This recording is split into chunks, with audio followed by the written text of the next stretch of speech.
ನಿನ್ನೆ ಕೆಲವೊಂದು ಮಾತುಗಳನ್ನು ಆಡಿದ್ದಾರೆ. ಅದನ್ನೆಲ್ಲವನ್ನು ಗಮನಿಸಿದೆ. ಅಥಣಿ ತಾಲೂಕಿನ ಜನ ರಮೇಶ್ ಜಾರಕಿಹೊಳಿ ಅವರನ್ನು ಬಹುದಿನಗಳಿಂದ ತಿರಸ್ಕಾರ ಮಾಡಿದ್ದಾರೆ. ಆ ತಿರಸ್ಕಾರದ ಅರಿವು ಅವ್ರಿಗೆ ಇನ್ನೂ ಆಗಿಲ್ಲ.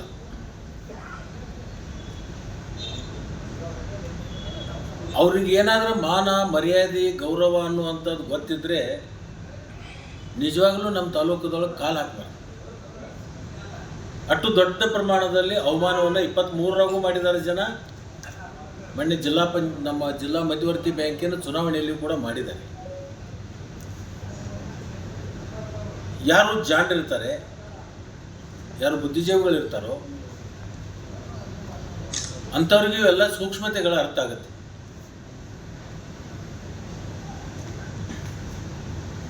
ಅಂಥ ಸೂಕ್ಷ್ಮತೆ ಇಲ್ಲದಂಥ ಜನರಿಗೆ ಇವ್ಯಾವೂ ಅರಿವು ಬರಲ್ಲ. ಅವನಿಗೆ ತನ್ನ ಗೌರವದ ಬಗ್ಗೆನೂ ಕೂಡ ಗೊತ್ತಿಲ್ಲ, ಇನ್ನೊಬ್ಬರ ಗೌರವದ ಬಗ್ಗೆನೂ ಕೂಡ ಗೊತ್ತಿಲ್ಲ. ಗೌರವ ಅಂತಕ್ಕಂಥದ್ದು ಶಬ್ದದ ಅರ್ಥನೇ ಆತನಿಗೆ ಗೊತ್ತಿಲ್ಲ. ಸಂಸ್ಕಾರ ಅಂತಕ್ಕಂಥದ್ದು ಬೇಕಾಗುತ್ತೆ ಮನುಷ್ಯನಿಗೆ.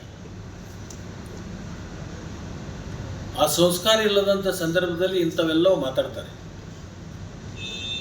ನಮ್ಮ ತಂದೆ ತಾಯಿ ನನಗೆ ಸಂಸ್ಕಾರ ಕೊಟ್ಟಿದ್ದಾರೆ. ನಾನು ಅಧ್ಯಾತ್ಮದ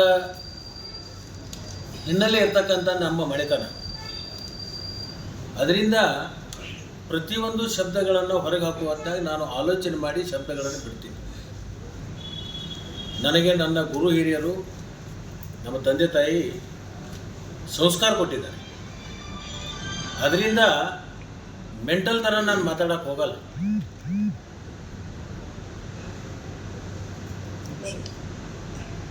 ನಾನು ಒಂದು ಮಾತನ್ನು ಹೇಳಲಿಕ್ಕೆ ಬಯಸ್ತೀನಿ. ನನಗೂ ಸಾಕಷ್ಟು ಶಬ್ದಕೋಶಗಳು ನನ್ನಲ್ಲಿದ್ದಾವೆ. ಆದರೆ ಅವ್ರ ಥರ ನಾನು ಮಾತಾಡೋಕ್ಕೆ ಹೋದರೆ ಜನ ನನ್ನನ್ನು ಕೂಡ ಮೆಂಟಲ್ ಅಂತ ಕರೀತಾರೆ. ಆ ಮೆಂಟಲ್ ಅಂತ ಕರೆಸ್ಕೋಬಾರ್ದು ಅಂತಕ್ಕಂಥ ಹಿನ್ನೆಲೆಯಿಂದ ಇವತ್ತು ನಾನು ಸೂಕ್ಷ್ಮದಿಂದ ಕೆಲವೊಂದು ಉತ್ತರಗಳನ್ನು ಕೊಡಲಿಕ್ಕೆ ಬಯಸ್ತೇನೆ. 23ರಲ್ಲಿನೂ ಏನು ಅಂತ ತೋರಿಸಿದ್ದಾರೆ. ಮೊನ್ನೆ ಮಧ್ಯವರ್ತಿ ಬ್ಯಾಂಕಿನಲ್ಲಿ ತೋರಿಸಿದ್ದಾರೆ. ಈ ಕೃಷ್ಣ ಸಕ್ಕರೆ ಕಾರ್ಖಾನೆ ಚುನಾವಣೆಯಲ್ಲಿಯೂ ಕೂಡ ತೋರಿಸ್ತಾರೆ. 2028ಕ್ಕೂ ಮತ್ತು ತೋರಿಸ್ತಾರೆ. ಇದನ್ನು ಆತನು ಬರ್ಕೊಂಡು ಹೋಗಲಿ ಅಂತ ಹೇಳಿ ನಾನು ಈ ಸಂದರ್ಭದಲ್ಲಿ ಹೇಳಿಕ್ಕೆ ಬಯಸ್ತೇನೆ. ಅಥಣಿ ತಾಲೂಕಿನ ಜನ